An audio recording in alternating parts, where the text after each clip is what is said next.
engaged in another baker's dozen, and then I look over his awards, and he's all adding up to 13. He's received 13 awards for outstanding service, one of which is membership in the Oklahoma Hall of Fame. Now I should conclude here, but I cannot resist saying that among his many services was his service as an officer in the First World War.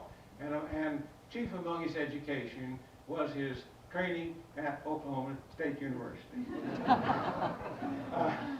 I was privileged to serve with him as a faculty representative for several years, 15 or 16 years ago, on the Oklahoma State University Foundation, and I got to know Mr. Payne quite well there, and we all admire him very deeply in Stillwater.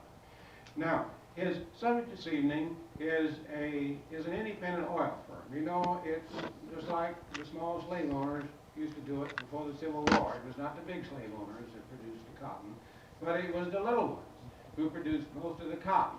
And so it is throughout the United States. It's these independents that collectively have produced most of the oil. And so it's a very great pleasure to introduce Mr. Payne, and he's going to tell us about Big Chief and Chieftain, history of an independent oil company.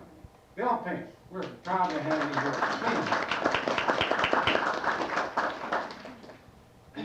Thank you, Mr. Chairman, for those kind remarks. Remind me something of the homemade soap my mother used to make down on the farm in Buck County before the turn of the century. It was soft soap and it contained a lot of lye.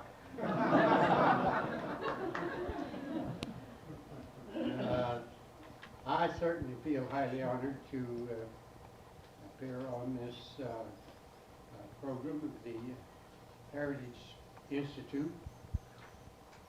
And as I look over the program and the list of people who have spoken here, I see among the names doctors, educators, authors, artists,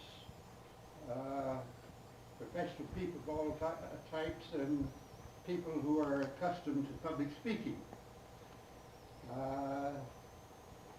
It makes me wonder a little why among all this eminent group, the committee would pick on a poor well digger to tell the story of the oil business. But anyhow, I want to mention the fact that interesting and fabulous story of City Service Oil Company, as told by John Steiger, was most interesting and goes way back to the beginning. It had such an impact, not only on the oil industry, but the economy of this country. It meant a great deal. Now, John Steiger is a difficult person to follow. And the thought ran through my mind that perhaps it would be appropriate to adjourn the meeting at this time. Anyhow, I do want to tell a little about the early days. The story of the fantastic oil industry is a fabulous story.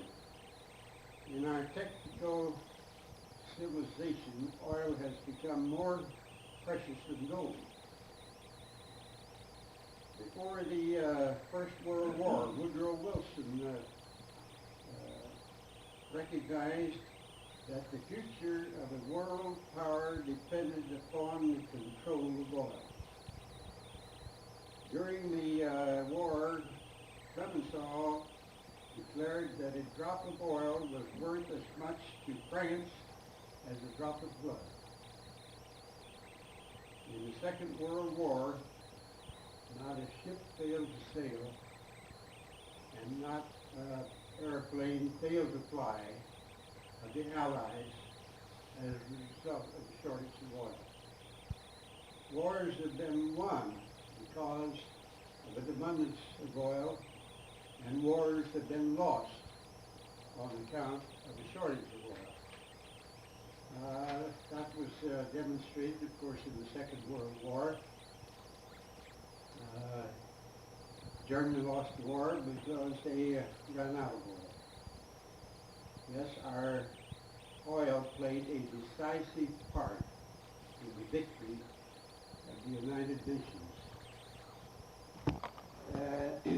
There's no lack of books on oil, and the speeches made on this subject are myriad. I sometimes think if all the speakers on the oil industry were laid end to end, it would be a good idea.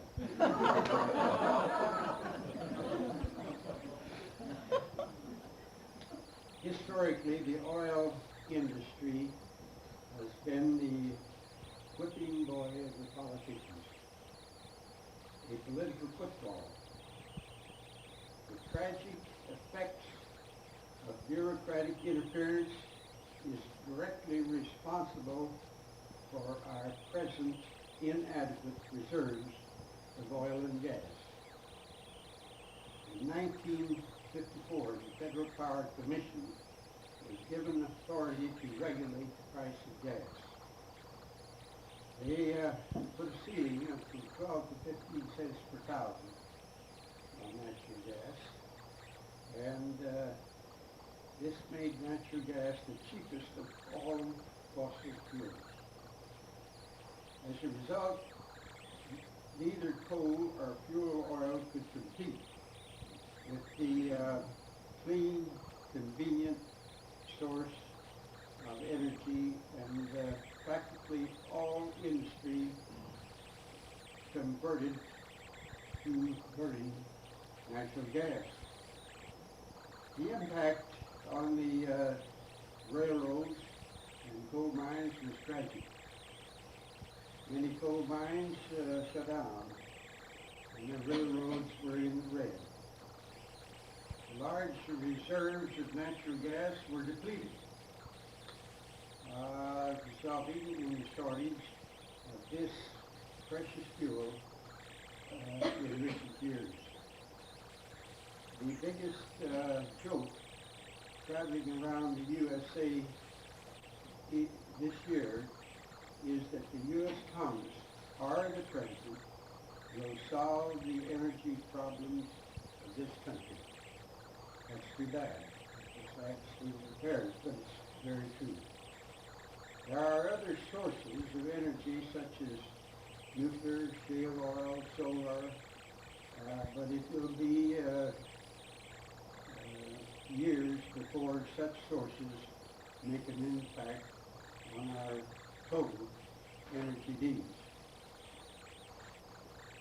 I hope you will pardon my recounting some personal experiences, and while reminiscing, I would like to go back almost 59 years, a long time. Few of you were here at that time. When I got my first job in the oil fields, working as a roughneck with T Payne, Oklahoma. I see some saying there, good Presbyterian. I'd been a bacteriologist for the city of Detroit when I got into service as a second lieutenant in the Sanitary Corps in 1918. And so I was in the service until September 1919. And when I got my discharge, I decided to come back to Oklahoma and get back in the wide open spaces and maybe take a look at the oil industry. All I knew was a little chemistry about oil, and I went to Ponca City and applied at the city service refinery there for a job. However, while they said they would have an opening, I came back to the city, went to Presbyterian Church family belongs to. And I saw D.I. Johnson, who has been a long time friend of the family. His firm was T. Wells and Johnson law firm. Some of you may remember. He asked me what I was going to do. I said, look around the oil fields, and he said, come up to see me. So I did. He gave me a job with Mr. C.F. Calco's company, the North American Oil Company. And so my first assignment was cement, Oklahoma. That was in September 1919, and I was fresh out of service. After returning to Oklahoma, I got the smell of oil, and in those days, and as infectious as the Russian flu is today. So I decided to give up my profession as a bacteriologist and strike out for some of that easy money. Because many of the roughnecks had been driven from cotton farms by the Mexican boll weevil. The new man on a rig was called a boll weevil. Well, I was as mean a boll weevil as ever stepped on a dairy floor. I didn't know the difference between a bull plug and a steam boiler. As a result, I went through the usual hazing or practical jokes. I was sent off to other rigs to borrow pipe stretchers, left-handed monkey wrenches, sky hooks for anchoring the derrick to the sky. The experienced crewmen howled with laughter at my expense.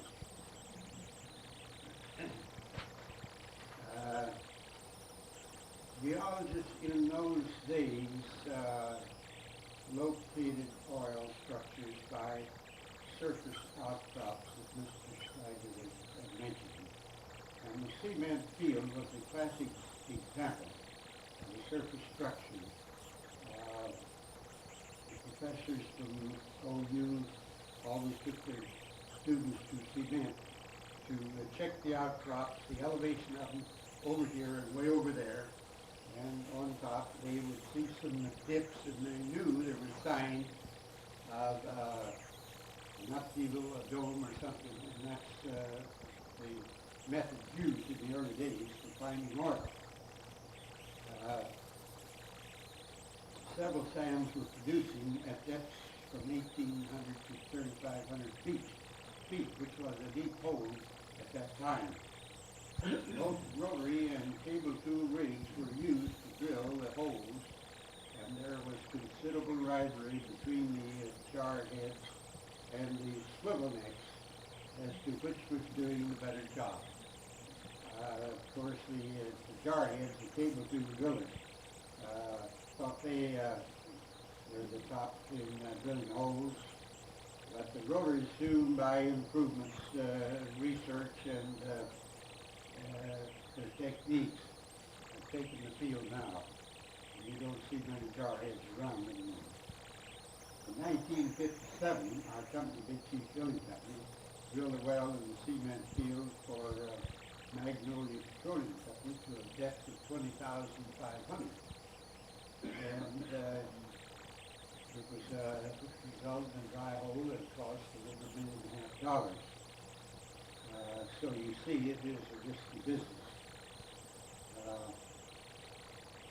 And still a very hazardous business. I remember the scouts of the major companies getting together for a report meeting, and they were following a dry hole at a depth of about 3,000 feet, and they all came to the conclusion that all the oil had been found that would be found in Oklahoma, and they'd have to go to Texas or some other state if they wanted to find more oil. Of course, as you know, and we all know, there's been billions of barrels found since that time. And that is a measure of how much we knew about it in those days. Over cement, it was Burnett, where gushers were coming in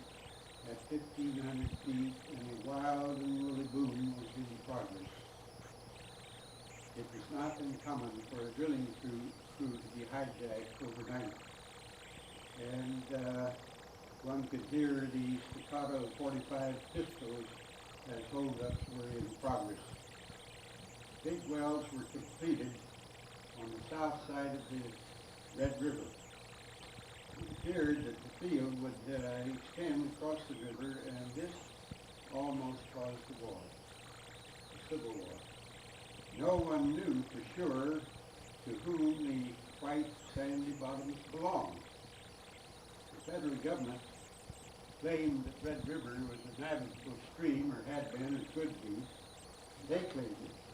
Texas said it was all theirs to the center of the Red River, and nobody could ever tell where the center was because the banks had changed it. Oklahoma claimed it, claimed they owned everything to the south bank, and the adjacent property owners said it belonged to them on the strength of riparian rights. It got pretty sticky. Leases of doubtful title were being sold for $10,000 per acre. Texas called out the Rangers. Oklahoma was about to call out the militia. Fever was running high when an edge well drilled out in the sandy flats of the river, drilled into salt water, condemning the river bottoms as worthless for oil, thus diverting a war between the states. Hell, it was from Orchident to South Bend, Breckenridge, Cisco, Caddo, and Necessity, to name a few of the Texas boom towns in the roaring 20s. Flowing black gold had gotten in the people's blood, and the fascination of the hunt had fired their imagination. The glamour of getting a gusher with no restrictions on the amount that could be produced, and oil selling at over $3 a barrel inspired many to spend fortunes on leases and royalties and the drilling of wells. It was a situation where fortunes could be made overnight or lost, and they were.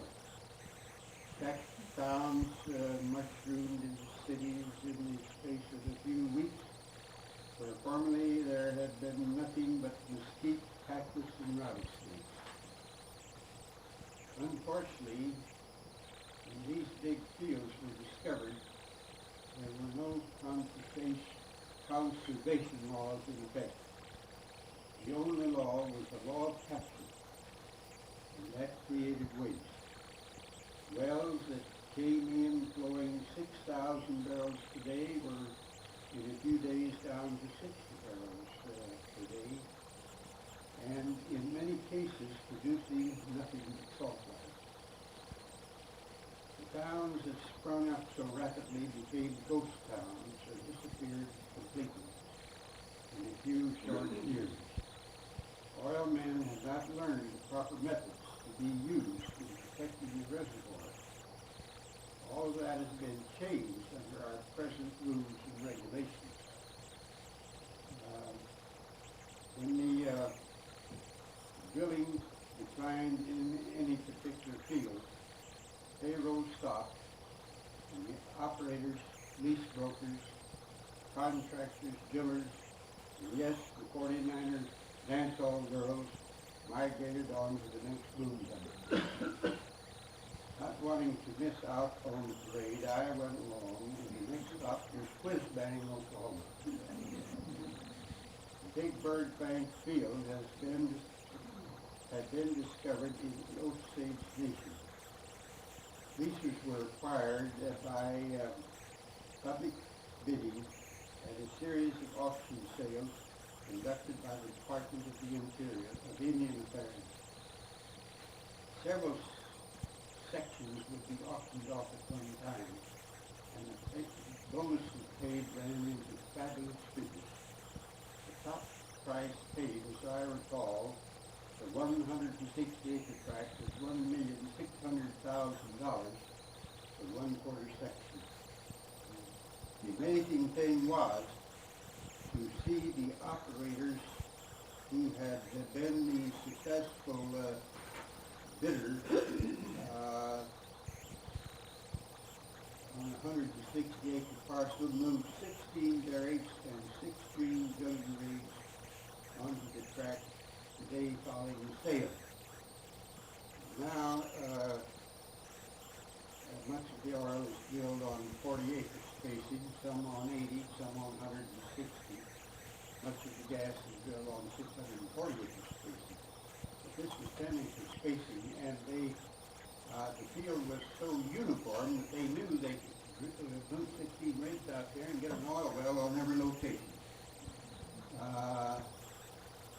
Derricks were good for sight. They just looked like a peach orchard with straight rows in every direction.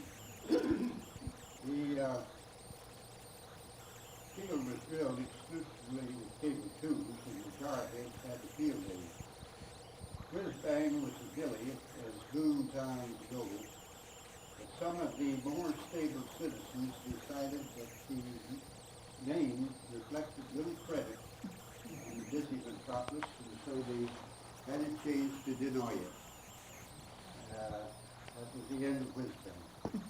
The big bonuses and royalties brought wealth to the Osage Indians, and their standard transportation was a Cadillac car. One young buck saw a big black hearse at the show window and immediately bought the hearse for his family. That's a true story. The next gusher field was Three Sands, where E.W. Marland and Lou Ance got their start and made their millions of dollars. Then Powell at Corsicana, Texas, followed by Seminole in 1926. This was the biggest boom in the area, and the town was wide open with its honky-tonk and Bishop's Alley and 49 dance halls. Men took their fun where they found it, and they talked loud and played rough. I rented a room in the Bristol Hotel, and soon found it in Tolliver, because I couldn't get to the bathroom at the end of the hall because of the gang of girls hanging around. I moved to Bow Lakes, rented a lot, and built a bunkhouse next to the Rainbow Dance Hall. And believe it or not, my telephone number was 22 Bow Lakes.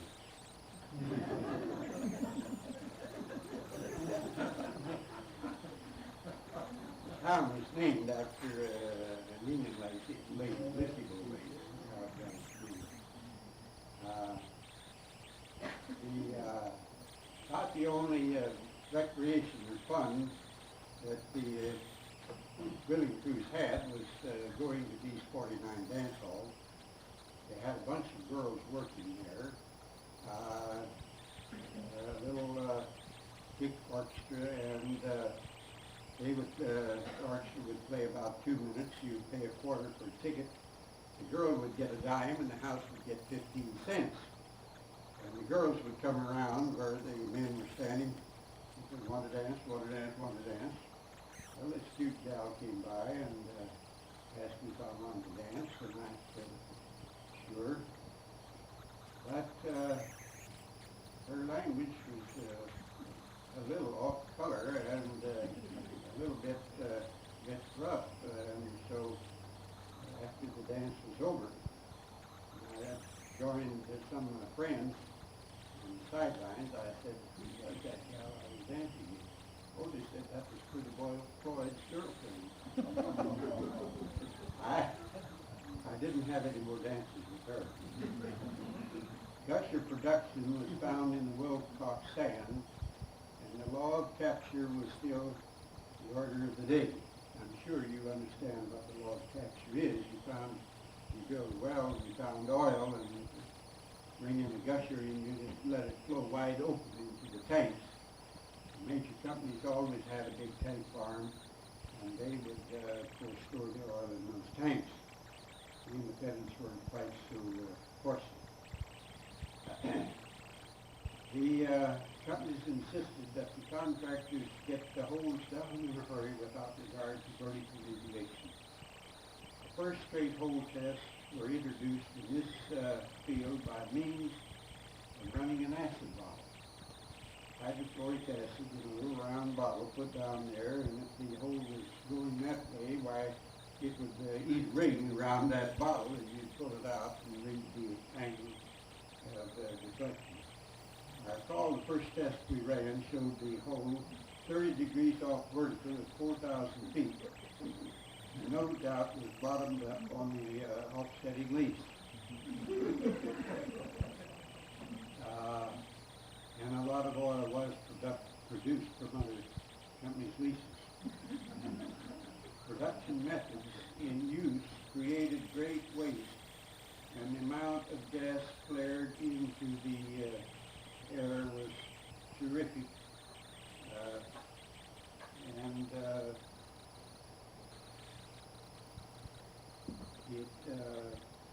It was a terrific waste, but there wasn't any market for it, of course. From Seminole,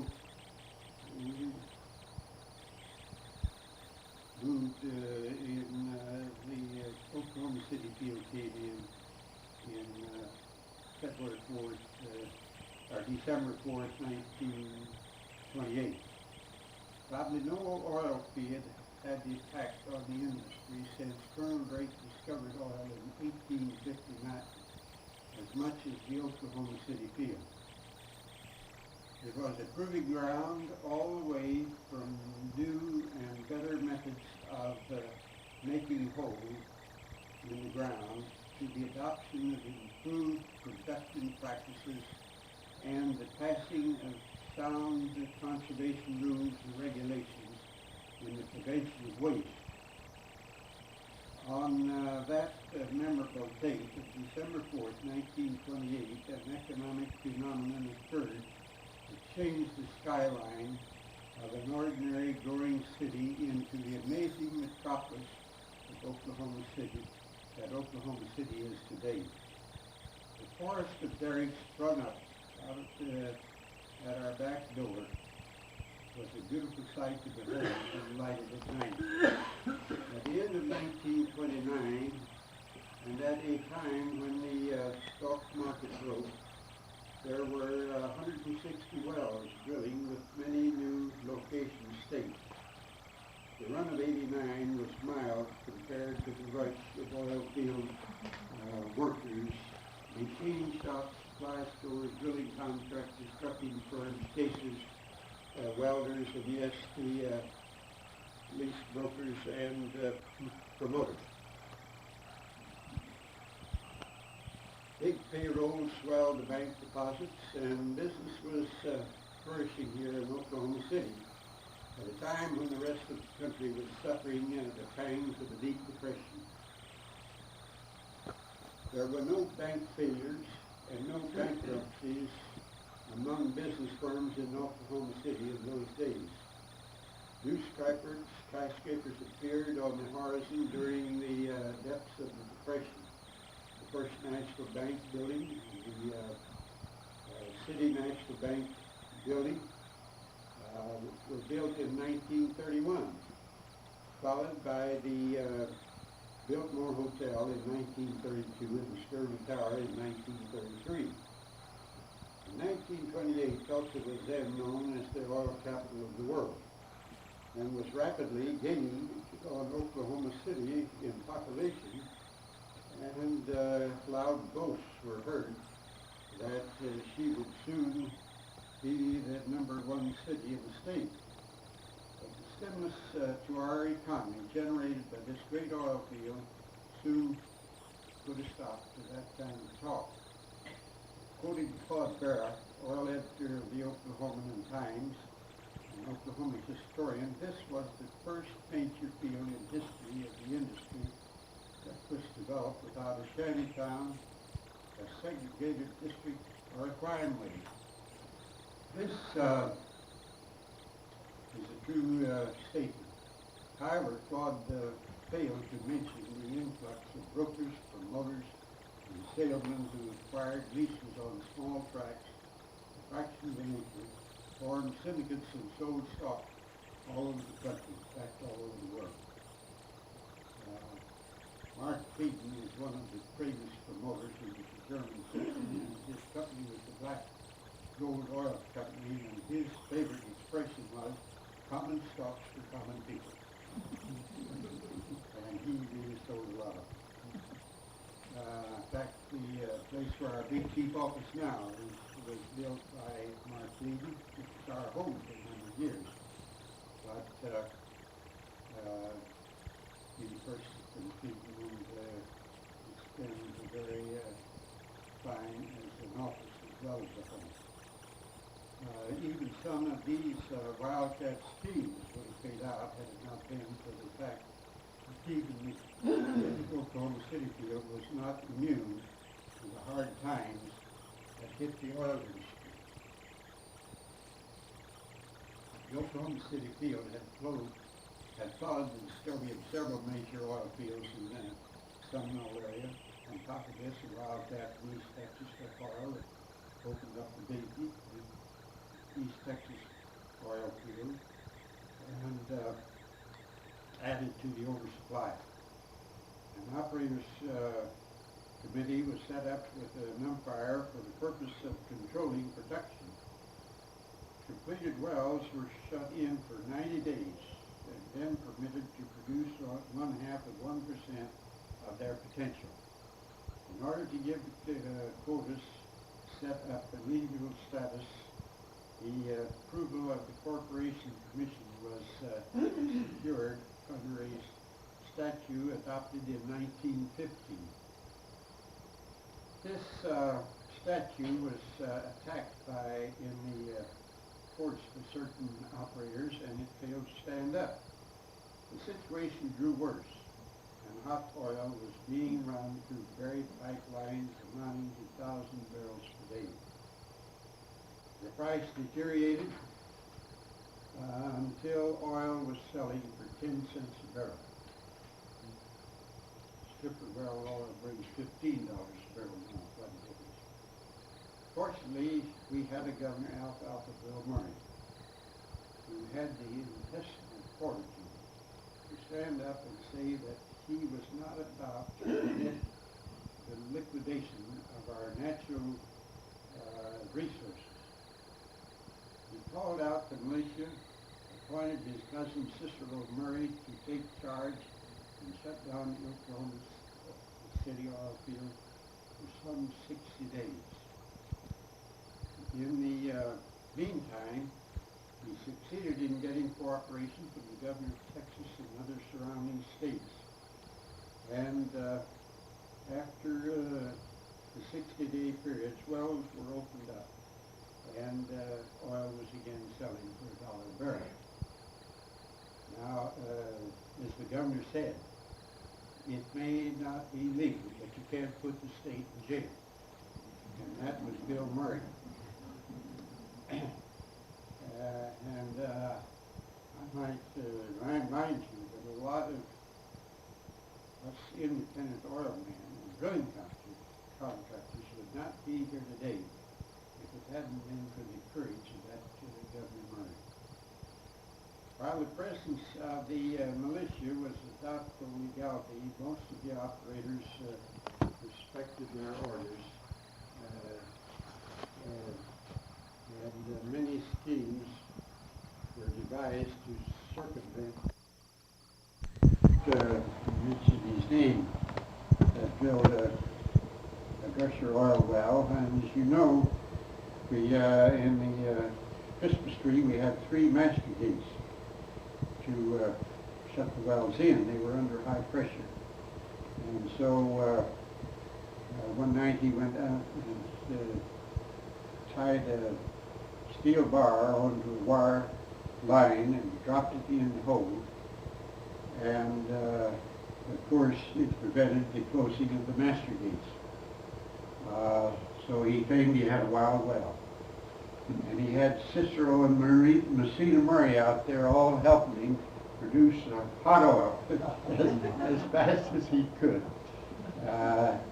until the well finally declined, and it was later revealed his clever scheme to get away with some hot oil.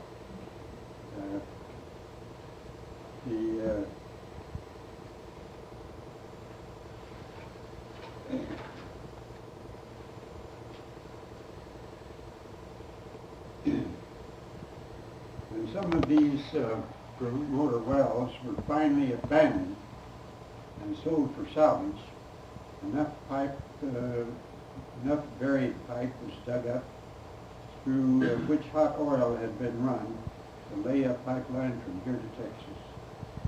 The Discovery well produced from the Arbuckle line, and later on the flanks of the big uplift in the Wilcox sand, in thicknesses of up to 200 feet was found.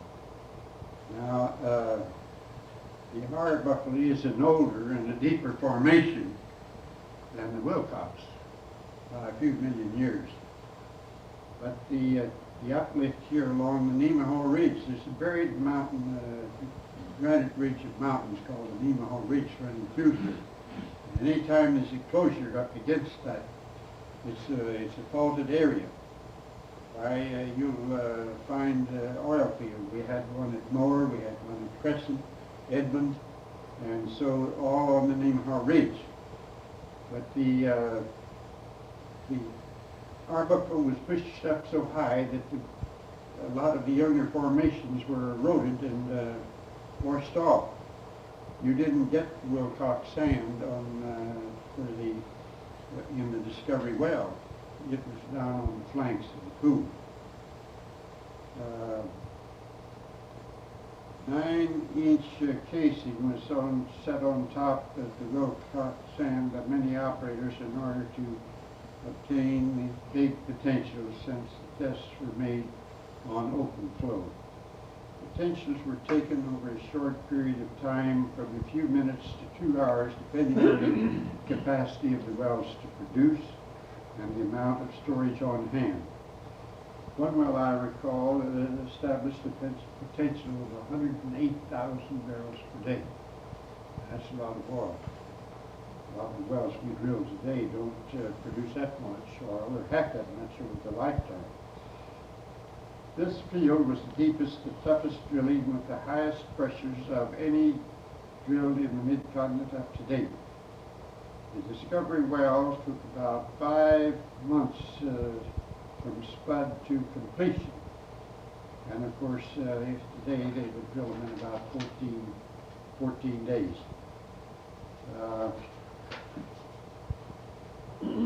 While in the early days of the field, there was terrific waste. It was estimated that 1 billion feet of gas was vented per day here in the Oklahoma City field. Yet it served as a proving ground for improved methods in drilling, completing, and producing oil wells. The trial and error and rule of thumb practiced formerly were relegated to the past. The geologist, the petroleum engineer, and the mud engineers contributed much to the scientific handling of the reservoir. The wasteful methods of bringing wells in over the top was discarded. The maximum efficiency rate of production was determined. I used to look out at my window at First National Building, 28th floor, and you could see 2 or 3 wells way down in southeastern Oklahoma City flowing in over the top. Of course, there was considerable waste right there. Sound conservation laws were written and have stood the test of time and have worked in the public interest. The pioneering done in statutory control of production, recognition of gradable taking, of establishing well spacing, of pooling or unitizing leases for secondary recovery, and pressure maintenance are some of the great achievements that have been accomplished since the beginning of the Wilcox Pool. Now it's getting late. I was going to say something about the start of the Big Chief Drilling Company. One knows about it. However, I think our time is about expired, hasn't it, Paul? It's pretty close. Let's take 5 minutes or so anyway, though, and give a brief look at that. The geologists kept drawing the lines as to the limits of the Wilcox sand, productive sand. They had it down to South 29th Street and brought it to the Canadian River, up to 4th Street, 10th Street. Finally, a well came in northeast of the capital in 1936. The spacing in Oklahoma City was one well to the block. 36th Street was the city limits at that time, North 36. Another well was brought in right on 36 near Lincoln. Well, of course, that broke things wide open because you could drill a well on 50 by 150 foot lot. And trading was fast and furious. The brokers were everywhere. I ran into one down to Maine and Robinson that fit subject for mental institution. I think he did wind up in one. But he had 2 tracks, one up at 36th and Lincoln and another one at 39th. I went out there, and so I made a deal to drill a well at both locations. I went back to my office and called Walt Hellman, my partner in Tulsa, and told him about the 2 good deals I'd made. And he said, well, we can't afford to drill one of them. And so I was on the spot. I said, well, is it all right if I take the other one on my own?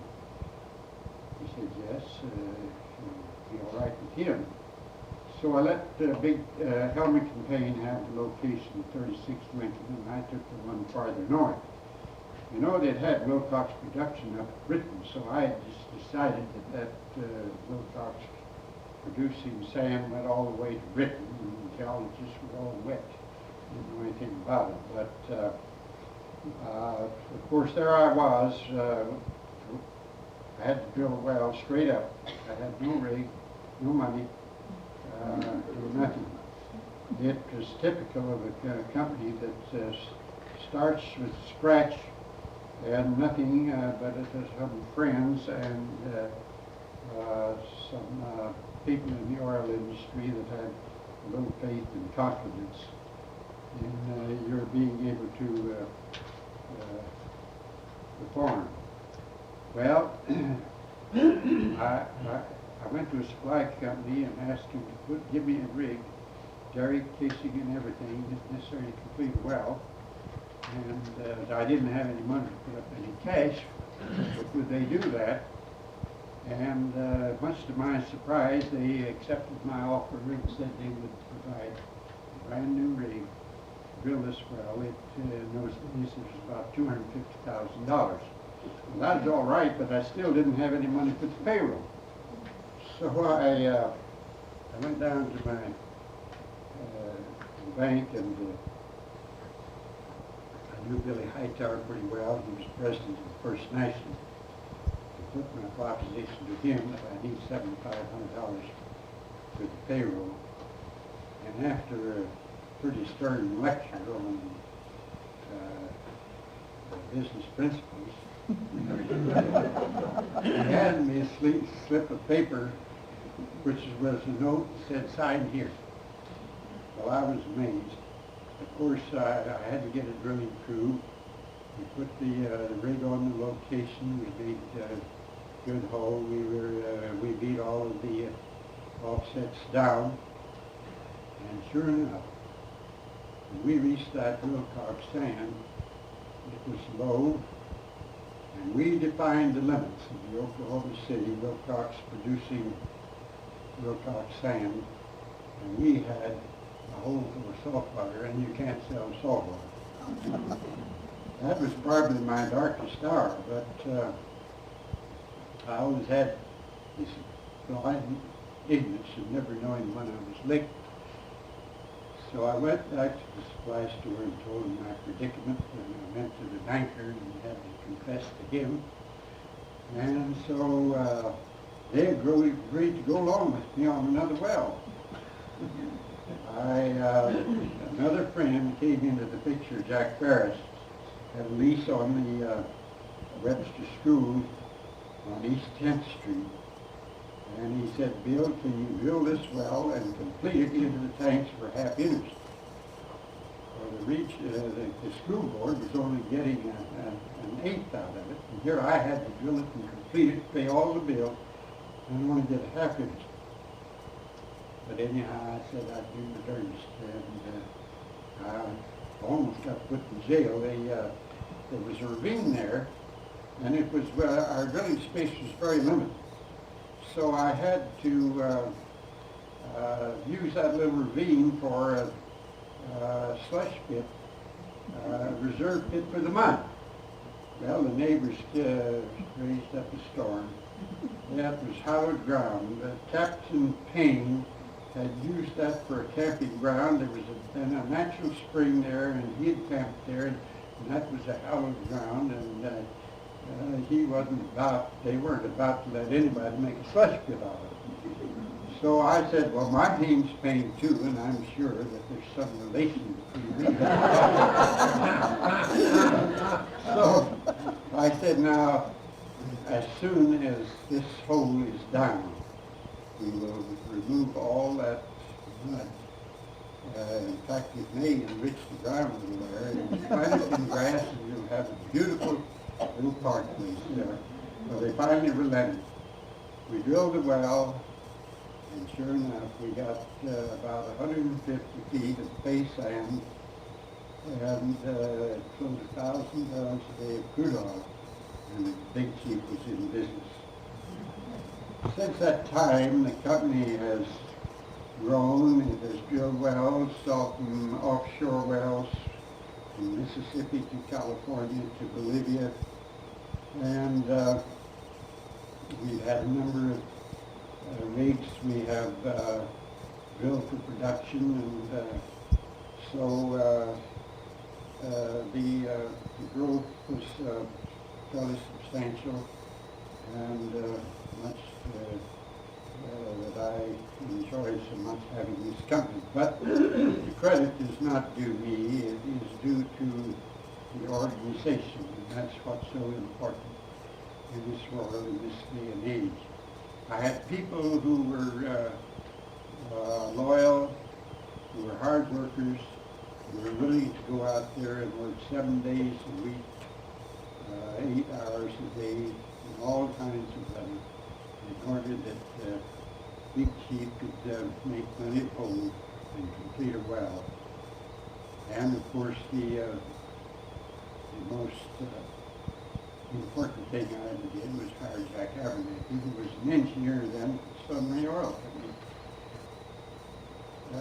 Jack has reached the top of the, in every forest some trees grow taller, and there are no taller in the industry than Jack Abernathy. He's been chairman of the great National Petroleum Council. He has held all the offices. He has contributed so much time, and he's still called on by Schlesinger and others up there to come up and testify and give information on the industry. So it means so much to have people that you can depend on, people with ability, and that's what made Big Chief the company it is today. In 1972, United Gas of Houston, Texas approached us for a merger. Well, it's not too much glamour to just a utility that just sells gas to homes and places, and so they were looking for a company that had some production on it, some drilling rigs, and that could get them some more production. We worked out the merger. At that time, they had a compulsory pension in effect, retired as chairman of the board of Big Chief. Mr. Abernathy is still the assistant chairman of the board. It was United Gas, it's now Intex. And the stock that we trade, Big Chief stock, at 16.5, their stock was on the big board. And we were, it was quoted at 16.5. That's the basis we got our stock for our Big Chief stock. And that same stock is worth about $64 a share today. So it turned out to be a good deal for Big Chief. And I didn't retire after all. I've got two little companies, Payne Petroleum. We're still drilling wells up in Logan County, and finding a little oil and gas, and trying to do our best to do our bit for the energy shortage and for the economy of the country, and we're very proud of it. Thank you very much.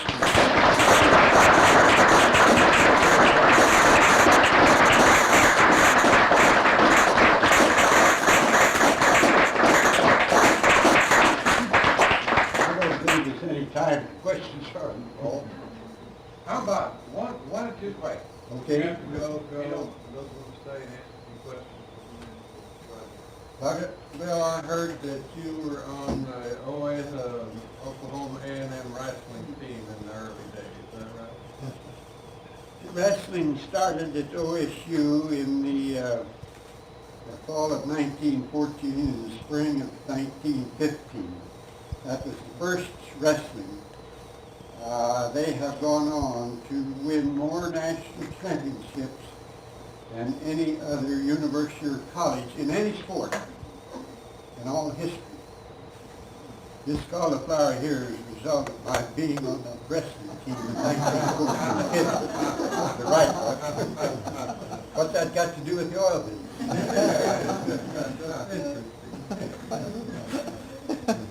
Well, you've got a very attentive audience, and I appreciate the opportunity to be here.